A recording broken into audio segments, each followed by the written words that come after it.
There is a house where strange things happen. It is a very old estate in a suburb of Boston called Medford, Massachusetts. This house, people over the years have come to say, is a fundamentally unbalanced place. The people have rumored and whispered that this place, which is over 200 years old by this point, is a doorway to another dimension. People have died here over the years, and people have gone missing, and then been found weeks or months later, hidden away in closets and crawl spaces, sometimes dehydrated and delirious, usually dead. People have been found in such states throughout the entire sordid history of the estate. It served as a mental asylum, a wayward home for World War I veterans, a tuberculosis ward, and between each as a private home. Objects have been known to disappear by seemingly their own volition, and been found years later, having collected no dust, out in plain sight, in wide, open rooms. Strange noises, inexplicable apparitions, and handwritten notes stuffed into the cracks between bricks, some of which are dated many hundreds of years into the future, could all be explained by hoaxes, pranks, and psychosomatic testimonials. People who simply want the place to be supernatural, who want it to be otherworldly. There have been accounts by individuals claiming to see shadowy figures and ethereal silhouettes moving in and out of the walls.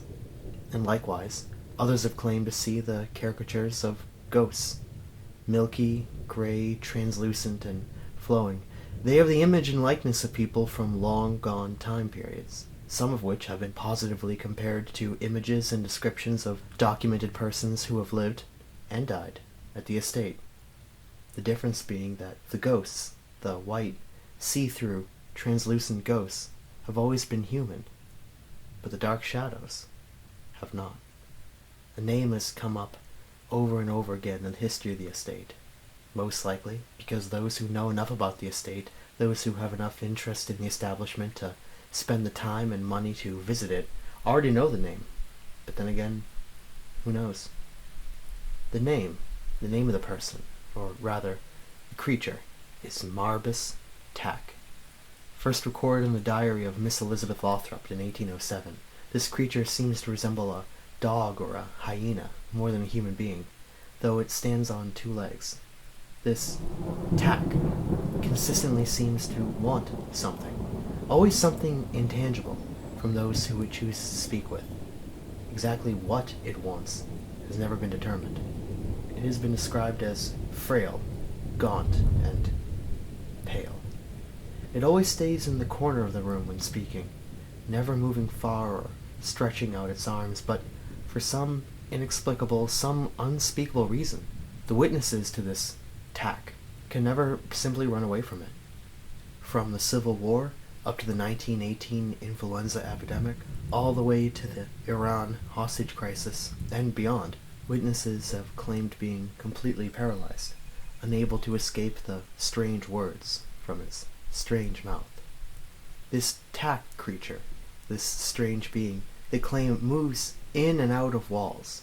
It can begin and start conversations at the same time in a way that's impossible to describe and perplexing, moving away like a dream when those who have claimed to have spoken with the creature, seen the creature, have tried to recount what they spoke about, all of whom have claimed to see it clearly, in broad daylight, but only after other paranormal experiences, the witnessing of other non-human entities, shadows, have occurred, all of whom, whether recounting legitimate experiences or simply wanting to become a part of the folklore of the estate, can never articulate exactly what it said, but always understood why it wanted something.